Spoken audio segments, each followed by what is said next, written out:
ప్రభునందు ప్రియమైన సహోదరి సహోదరులారా, గత కాలమంతా దేవుడు మనలను సురక్షితంగా కాచి కాపాడి ఈ నూతన సంవత్సరంలో ఈరోజు దేవుని పరిశుద్ధ పాద సన్నిధిలో చేరి ఆయన పరిశుద్ధ నామమును ధ్యానించుకునే ధన్యత భాగ్యం ప్రభు మనందరికి అనుగ్రహించి ఉన్నాడు గనుక ఆయన పాదములకు లెక్కలేని వందనాలు స్తోత్రాలు చెల్లిస్తూ ఉన్నాం. సంఘారాధన కీర్తనల పుస్తకం నుండి 601వ కీర్తన, మన దగ్గర ఉన్న చిన్న పుస్తకాల్లో 193వ కీర్తన. వందనాంబునార్తుమో ప్రభో ప్రభో, వందనాంబునార్తుమో ప్రభో ప్రభో, వందనాంబు తండ్రి తనయ శుద్ధాత్ముడా, వందనాంబు లందుకో ప్రభు, వందనాంబు లందుకో ప్రభు.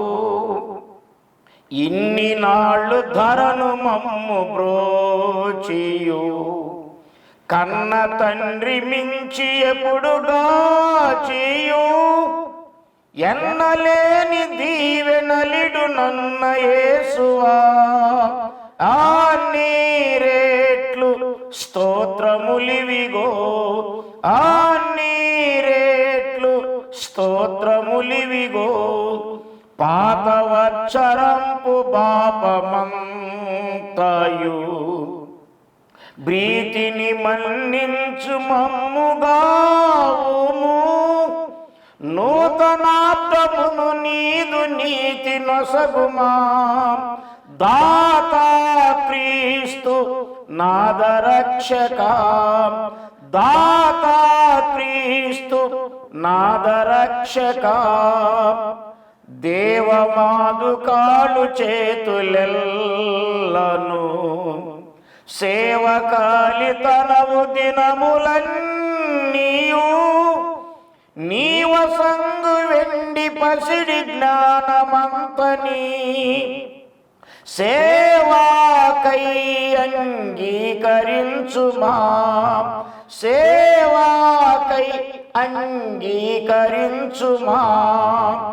కోత కొరకు దాస జనము నంపుము, ఈ తరి మాలోటు పాట్లు దీర్చుము, పాతకంబులెల్ల మాపి భీతి బాపుము. ఖ్యాతి నందు నీతి సూర్యుడా, ఖ్యాతి నందు నీతి సూర్యుడా. మా సభలను పెంత చేసి పిల్చుము, నీ సువార్త చెప్ప శక్తి నీయుము. మోసపుచ్చునందకారమంత ద్రోయుము, యేసు కృపన్ కుమ్మరించుము, యేసు కృపన్ కుమ్మరించుము. వందనాంబునార్తుమో ప్రభో ప్రభో, వందనాంబునార్తుమో ప్రభో ప్రభో, వందనాంబు తండ్రి తనయ శుద్ధాత్ముడా, వందనాంబు లందుకో ప్రభు, వందనాంబు లందుకో ప్రభు.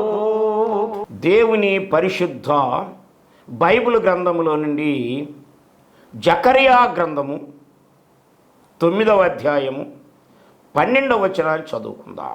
బంధకములలో పడియుండియు నిరీక్షణ గలవారలారా, మీ కోటను మరలా ప్రవేశించుడి, రెండంతలుగా మీకు మేలు చేసేదనని నేడు నేను మీకు తెలియజేసేదను. రెండంతలుగా మీకు మేలు చేసేదనని నేడు నేను మీకు తెలియజేయుచున్నాను. ప్రార్థన.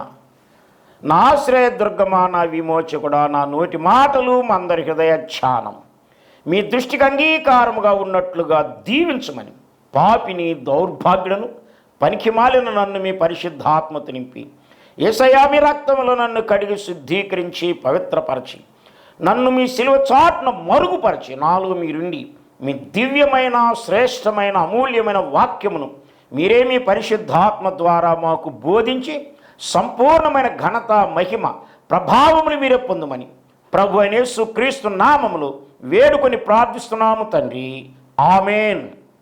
ప్రభునందు ప్రియమైన సహోదరి సహోదరులారా, దేవుని కృపను బట్టి ఆయన ప్రేమను బట్టి మరి ఒక పర్యాయం అనగా 2024వ సంవత్సరము జనవరి నెల 6వ తారీఖున ఈ ప్రత్యేకమైన సమయమును దేవుని సన్నిధిలో ప్రార్థిస్తూ ఉండగా ఈ వాక్యమును దీవించి ఆస్వాదించి అంగీకరించునుగాక. ఆమేన్. అందరూ బాగున్నారమ్మా? అందరూ క్షేమంగా సంతోషంగా ఆనందంగా ఉన్నారా?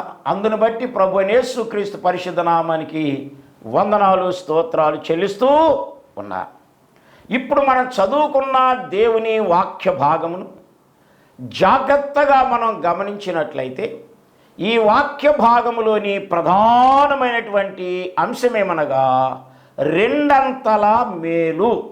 రెండంతల మేలు.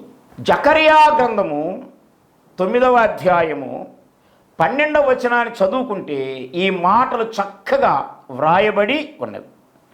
బంధకములలో పడియుండియు నిరీక్షణ గలవారలారా, మీ కోటను మరలా ప్రవేశించుడి, రెండంతలుగా మీకు మేలు చేసేదనని నేడు నేను మీకు తెలియజేయుచున్నాను.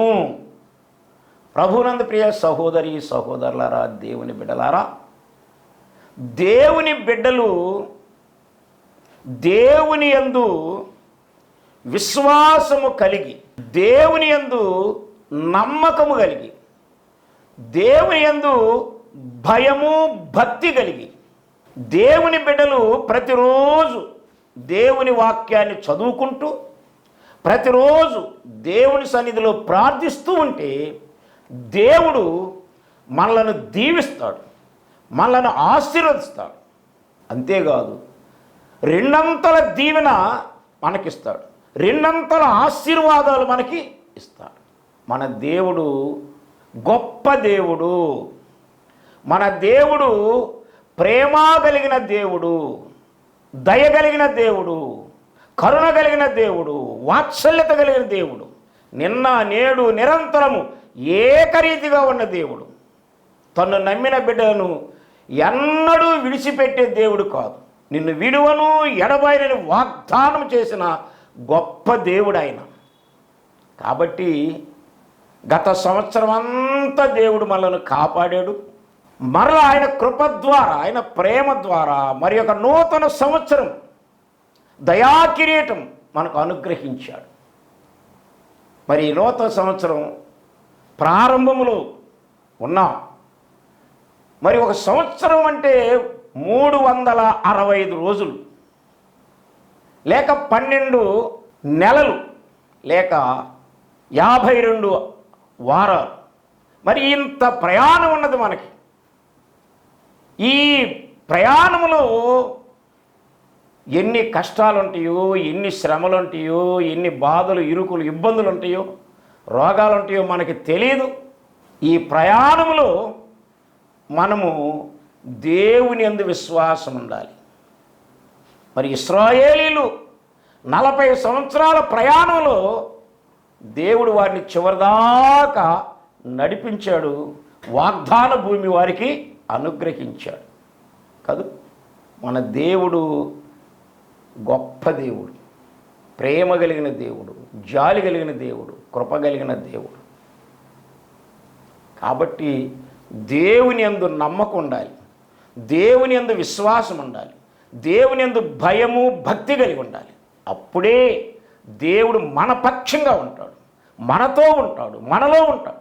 నేను నీకు తోడై ఉన్నాను అన్నాడు దేవుడు. ఆయన పేరే ఇమ్మానుయేలు. ఇమ్మానుయేలు అనగా భాషాంతరమైన దేవుడు తోడు. కాబట్టి మన దేవుడు మనకు తోడుగా ఉంటాడు, మనల్ని నడిపిస్తాడు. ఆయనే మనకు ముందు నడుస్తాడు, వెనక ఉంటాడు, 2 ప్రక్కల ఉంటాడు. ఏ అపాయం మనకు రాకుండా ఆయన మనతోనే ఉండి మనలను కాపాడుతూ ఉంటాడు. కొండల తట్టు నీకు కన్నులెత్తుతున్నాను, ఆయనే నాకు సహాయం చేయనని 121వ కీర్తనలో మనం చదువుకుంటూ ఉంటాం. కాబట్టి దేవుడు మన తోడుగా ఉన్నటువంటి దేవుడు.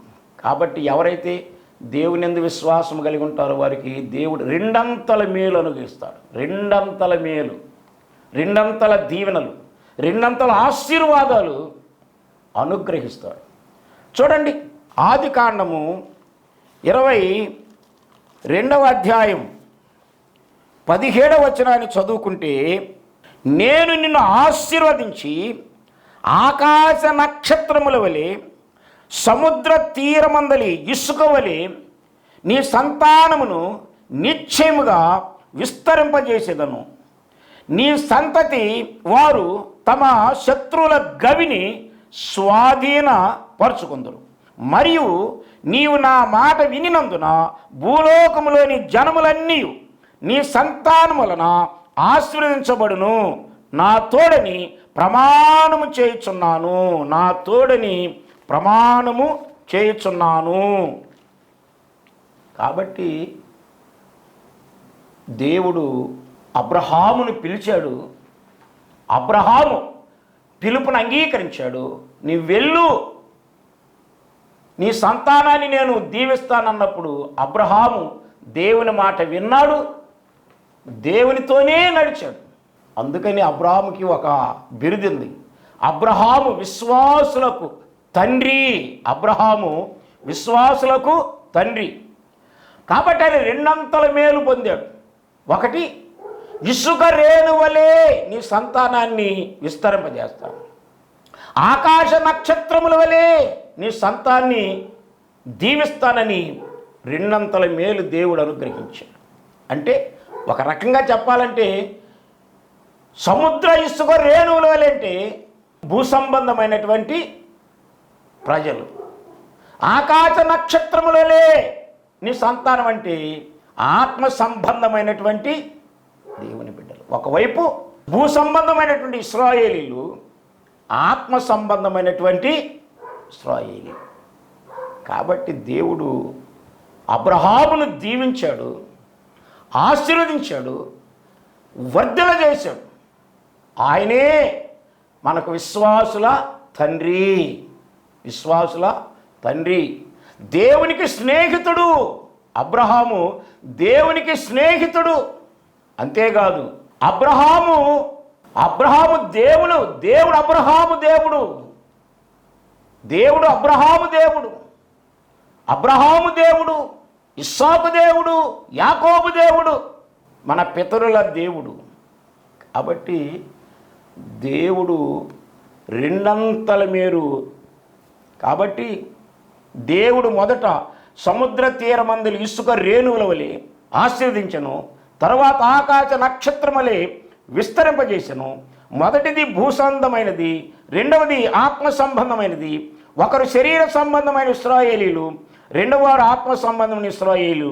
ప్రభువు విశ్వసించు ప్రతి వారు అబ్రహాము వలె దీవించబడుదురు.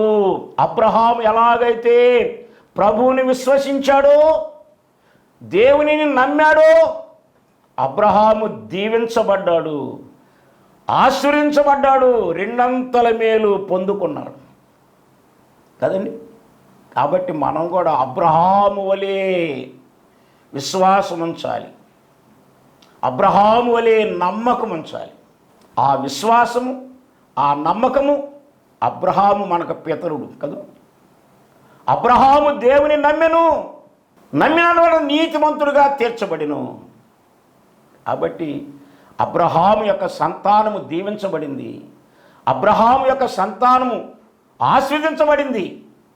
కనుక ఈ నూతన సంవత్సరంలో మనం కూడా దీవించబడాలి, ఆశీర్వదించబడాలి, మన సంతానం కూడా దీవించబడాలి, ఆశీర్వదించబడాలి అని అంటే అబ్రహాము వలె నమ్మకము కలిగి ఉండాలి, అబ్రహాము వలె విశ్వాసము కలిగి ఉండాలి. రెండవదిగా మనం చూస్తే యోసేపు రెండంతల మేలు పొందుకున్నాడు. యోసేపు రెండంతల మేలు పొందుకున్నాడు. మరి యేసేపు ఎన్ని కష్టాలు అనుభవించాడు, ఎన్ని శ్రమలు అనుభవించాడు. సొంత అన్నలే కొట్టారు, గోతిలో పడవేశారు, తరువాత ఇష్మాయేలుకు అమ్ముకున్నారు. పోతీఫెర ఇంట్లో ఉన్నాడు. పోతీఫెర ఇంట్లో కూడా పోతీఫెర భార్య యవనస్తుడైనటువంటి యోసేపు మీద ఆశ కలిగింది, కోరిక కలిగింది. కానీ యోసేపు అన్నాడు, నేను దేవుని సేవకుణ్ణి, నా దేవుడే, నేను దేవునికి వ్యతిరేకంగా నేను పాపం చేయను అని ఆయన పారిపోయాడు. అంటే ఆ పాపము నుండి పారిపోయాడు ఆయన. సహోదరి సహోదరులారా, దేవుని బిడ్డలారా, ముఖ్యంగా యవనస్తురాండ్రు పాపము నుండి పారిపోవాలి. యేసేపు పోయాడు, కానీ ఒక పంచాం పట్టుకుంది. తర్వాత యేసేపు మీద నేరం మోపారు, జైల్లో ఉన్నాడు. తర్వాత ఫరో చక్రవర్తి యొక్క కళని ఆయన భావం చెప్పాడు. అదంతా మనకు తెలుసు. భావం చెప్పాడు. 7 సంవత్సరాలు పంట పండిద్ది, విస్తారంగా పండిద్ది, దాన్ని మీరు కాపాడుకోండి. ఆ తర్వాత 7 సంవత్సరాలు కరువు వస్తుంది, అప్పుడు ఆ పంట ఉంటేనే మీరు బ్రతుకుతారని చెప్పినప్పుడు ఫరో చక్రవర్తి యేసేపుని కౌగలించుకున్నాడు. యేసేపుని అధికారినిగా చేశాడు. ఐగుప్తు దేశానికి అధికారిగా, అంటే 2వ రాజుగా. ఒకప్పుడు అంత బాధలో ఉన్నప్పటికీ, కష్టాల్లో ఉన్నప్పటికీ, శ్రమల్లో ఉన్నప్పటికీ, జైల్లో ఉన్నప్పటికీ అన్నిటిని కూడా దేవుడు కాపాడుకుంటూ వచ్చాడు. ఎందుకని? యేసేపు దేవుని యందు నమ్మకము కలిగినటువంటి వాడు, దేవుని యందు విశ్వాసము కలిగినటువంటి వాడు, ప్రార్థనాపరుడు. అందుకే ఆయన ఐగుప్తు దేశానికి ఒక అధికారి అంటారు, సాధ్యమైన ఒక రాజుగానే దీవించబడ్డాడు, ఆశీర్వదించబడ్డాడు, వర్ధిల్లాడు. అందుకనే మరి తన తండ్రి యాకోబు యేసేపుని ఎలా దీవించాడు, ఎంతగా దీవించాడు ఒకసారి చూడండి. ఆదికాండము 49వ అధ్యాయము 22వ వచనమును చూద్దాం.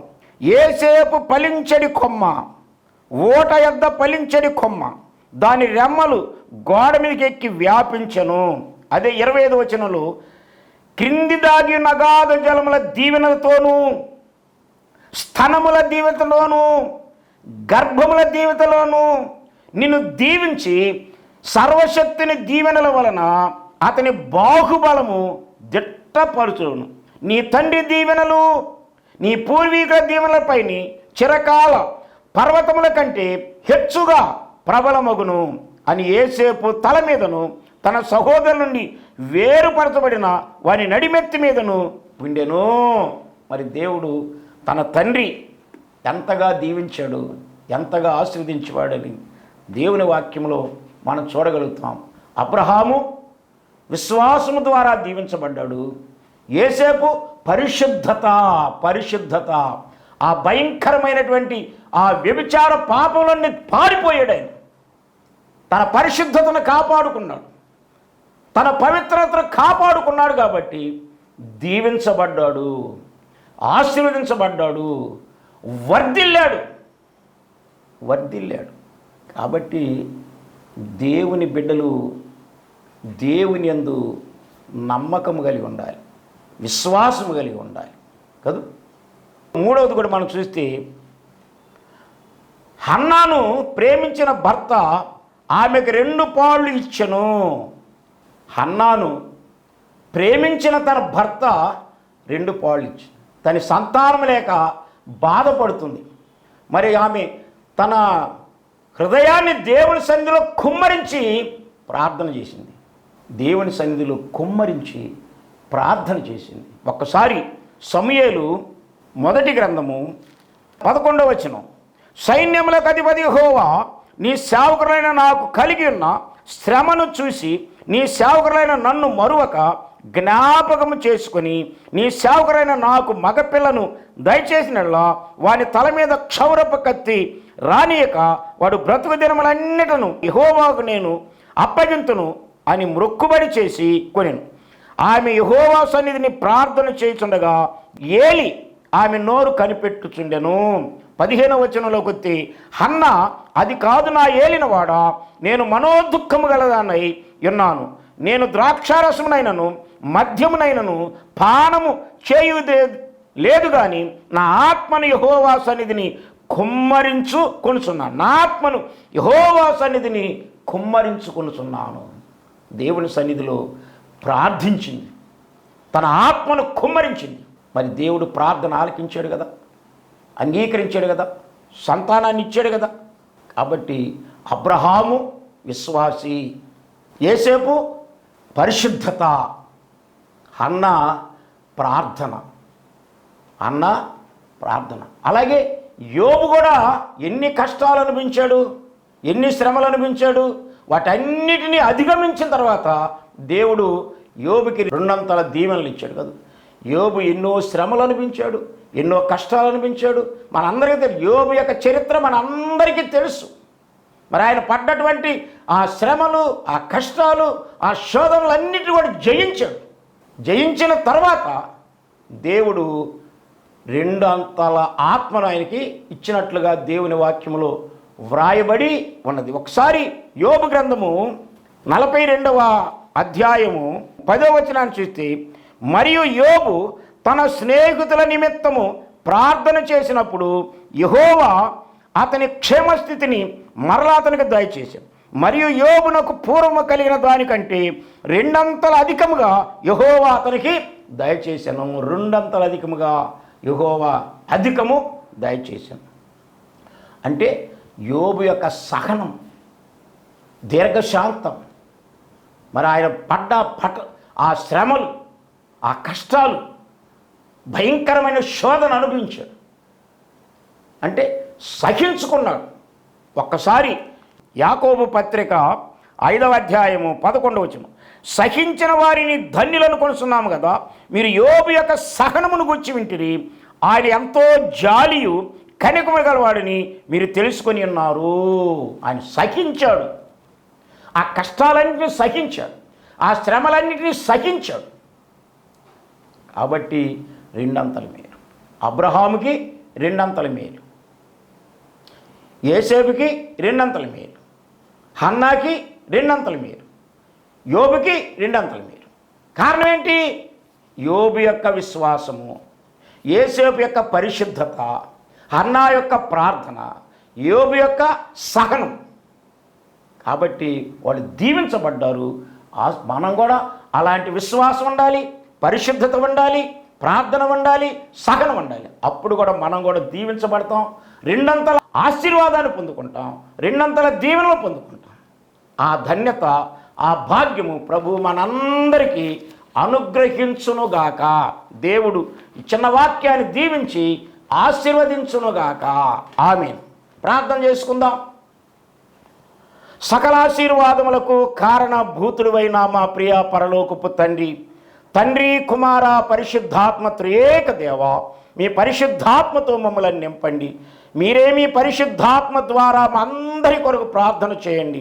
మీ ప్రియ కుమారుడైన యేసుక్రీస్తు కార్చినటువంటి అమూల్యమైన రక్తధారల్లో మా పాపములన్నీ కడిగి పవిత్రపరిచి మీ నిత్య జీవమునకును మీ పరలోక రాజ్యమునకును నిత్యము మమ్మల్ని నడిపించుము తండ్రి. దేవాగత కాలమంతా మమ్మలను సురక్షితంగా కాపాడి ఈ నూతన సంవత్సరంలో మీ సన్నిధిలో చేరి మీ పరిశుద్ధ నామమును ధ్యానించుకోవడానికి ఇచ్చిన సమయాన్ని బట్టి మీకు వందనాలు, స్తోత్రాలు చెల్లిస్తున్నాను ఆయన. ఇంత దనుక మీరు మాకిచ్చిన ఈ వాక్య సందేశమును బట్టి మీకు వందనాలు, స్తోత్రాలు. విన్న వాక్యము వ్యర్థము కాకుండా, నిష్ఫలము కాకుండా, నిష్ప్రయోజనం కాకుండా ఆ వాక్యమును మీరేమీ పరిశుద్ధాత్మ ద్వారా మా అందరి హృదయాల్లో నాటి నీరు కట్టి ఫలింపజేసి వాక్య ప్రకారంగా జీవించినట్లు మీ కృప మా అందరి మీద కుమ్మరించమని ప్రార్థిస్తున్నాము తండ్రి. చదువుకున్న బిడ్డలను దీవించండి, జయమును ప్రసాదించండి. నిరుద్యోగులను దీవించండి, జీవనోపాధిని దండి. గర్భిణీ స్త్రీలను దీవించండి, సులువైన కానుకలు దయచేయండి. సంతానం లేని బిడ్డలను దీవించండి, సంతాన ప్రాప్తిని కలుగజేయండి. వ్యాధిగ్రస్తులను దీవించండి, వారికి సంపూర్ణ స్వస్థత దయచేయమని. ఇంకా ఎవరి కుటుంబంలో ఎటువంటి సమస్యలు ఉన్నావో వాటిని పరిష్కారం చేసి మీ శాంతిని, సమాధానమును దయచేయమని ప్రార్థిస్తున్నాను తండ్రి. ఈ శబ్ద యంత్రము ద్వారా దూరములో ఉండి వింటున్న బిడ్డలందరూ కూడా దీవించి ఆచరించి వర్ధలు చేయమని ప్రార్థిస్తున్నాను తండ్రి. ఈ ప్రత్యేకమైన సమయంలో ఈ వాక్యాన్ని వింటున్న బిడ్డలందరూ కూడా రక్షబడినట్లుగా దీవించండి. అబ్రహాము ఎలాగైతే విశ్వాసం కలిగి ఉన్నాడు, యేసేపు ఎలాగైతే పరిశుద్ధత కలిగి ఉన్నాడు, హన్నా ఎలాగైతే ప్రార్థన చేసిందో, యోబు ఎలాగైతే సహించాడో, అలాంటి సహనం, అలాంటి పరిశుద్ధత, అలాంటి విశ్వాసము, అలాంటి ప్రార్థన మాకు దయచేసి మీరు మహిమ పొందుమని, నన్ను కూడా దీవించి మీ సేవలో బలంగా వాడుకోమని ప్రభు అయిన యేసుక్రీస్తు నామములో వేడుకొని ప్రార్థిస్తున్నాము తండ్రి. ఆమేన్. పరలోకమందున్న మా తండ్రి, మీ నామం పరిశుద్ధపరచబడుగాక, మీ రాజ్యం వచ్చునుగాక, మీ చిత్తము పరలోకమందు నెరవేర్చున్నట్లు భూమి మీద నెరవేరుగాక. మన దినాహారం నేడు మాకు దయచేయం. మళ్ళీ అపరాధము చేసిన వారిని మేము క్షమించిన ప్రకారం మా అపరాధములను క్షమించము. శోధనలోని తేకాదృష్టిని తప్పించు. రాజ్యము, శక్తి, మహిమ నిరంతరం నీవే తండ్రి. ఆమేన్. మన ప్రభు అయిన యేసుక్రీస్తు వారి కృప, తండ్రి అయిన దేవుని ప్రేమ, పరిశుద్ధాత్మను అన్యోన్య సహవాసం ఇప్పుడు ఎల్లప్పుడు యుగాయుగములు సదాకాలం మన అందరికీ తోడైననుగాక. ఆమేన్, ఆమేన్, ఆమేన్. మీ అందరికీ వందనాలు. ప్రభు నిండుగా దీవించును గాక. ఈ నూతన సంవత్సర దీవెనలు, ఈ నూతన సంవత్సర శుభాలు, ఈ నూతన సంవత్సర శుభాకాంక్షలు మీ అందరికీ దేవుడు అనుగ్రహించునుగాక. ఆమేన్. ఒకవేళ మీకు ఏదైనా అవసరత ఉంటే నా సెల్ ఫోన్కి ఫోన్ చేయండి. అప్పుడు మీ కొరకు ప్రార్థన చేయబడు. దేవుడు మిమ్మల్ని దీవించునుగాక. ఆమేన్, ఆమేన్, ఆమేన్.